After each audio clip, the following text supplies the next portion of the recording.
नमस्कार, आरपी किचनमध्ये आपलं स्वागत आहे। तर मी आज उपवासाची चकली बनवणार आहे। तर यासाठी शाबू आणि बटाटा लागणार आहे। तर भगर न वापरता चकली बनवणार आहे आज। तर 1 किलो बटाटा घेतलेला आहे, उकडून घ्यायचा आहे। तर 4 ते 5 शिट्ट्या करून घ्यायच्या त्याला। तर पाणी टाकलेलं 1 ग्लास, 1 वाटी शाबू लागणार आहे। तर शाबू भाजून घेतलेला आहे, एकदम बारीक करून घ्यायचं आहे आता थंड झाल्यावर। तर आता बटाटे उकडलेले आहेत, एका मोठ्या भांड्यामध्ये काढून घ्यायचे। तर वरचं साल काढून घ्यायचे सर्व। तर आता बटाटे खिसून घेणार आहे। सर्व बटाटे खिसून झालेले आहेत, एकदम छान असं शिजलेले आहेत बटाटे। तिखट टाकायचे लाल, चवीनुसार मीठ टाकायचे। लाल तिखटाऐवजी हिरवी मिरची टाकली तरी चालते। आणि शाबू पावडर सर्वच लागणार आहे। तर थोडं थोडं करून मिक्स करून घेणार आहे पिठामध्ये। पीठ तयार झालेलं आहे।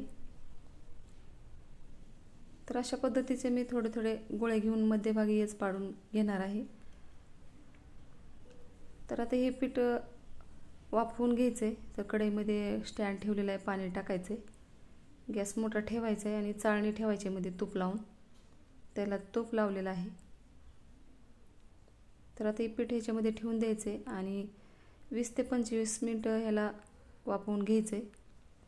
तर पीठ वाफवून झालेलं आहे। तर एका मोठ्या भांड्यामध्ये काढून घ्यायचे।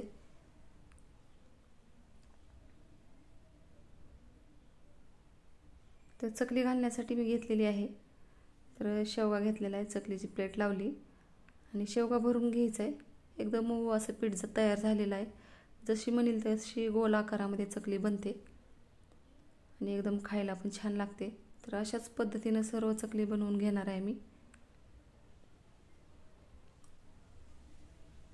तर बघू शकता, न तुटता आणि एकदम छान अशी एकसारखी चकली तयार झालेली आहे। तर अशा पद्धतीचं पीठ बनवून बघा, एकदम छान चकली होते आणि खायला पण एकदम छान लागते। तर आता सर्व उन्हात वाळत आहेत चकल्या।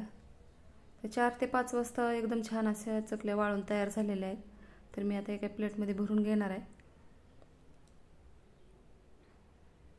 बघू शकता, एकदम छान अशी चकली तयार झालेली आहे वाळून। तर मी आणखी दुसऱ्या दिवशी उन्हात घातलेलं आहे, बघू शकता।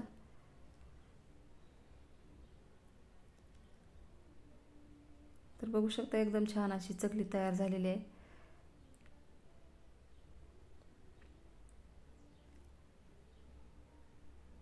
एकदम कडक अशी वाळलेली आहे चकली। आता एका डब्यामध्ये भरून ठेवणार आहे।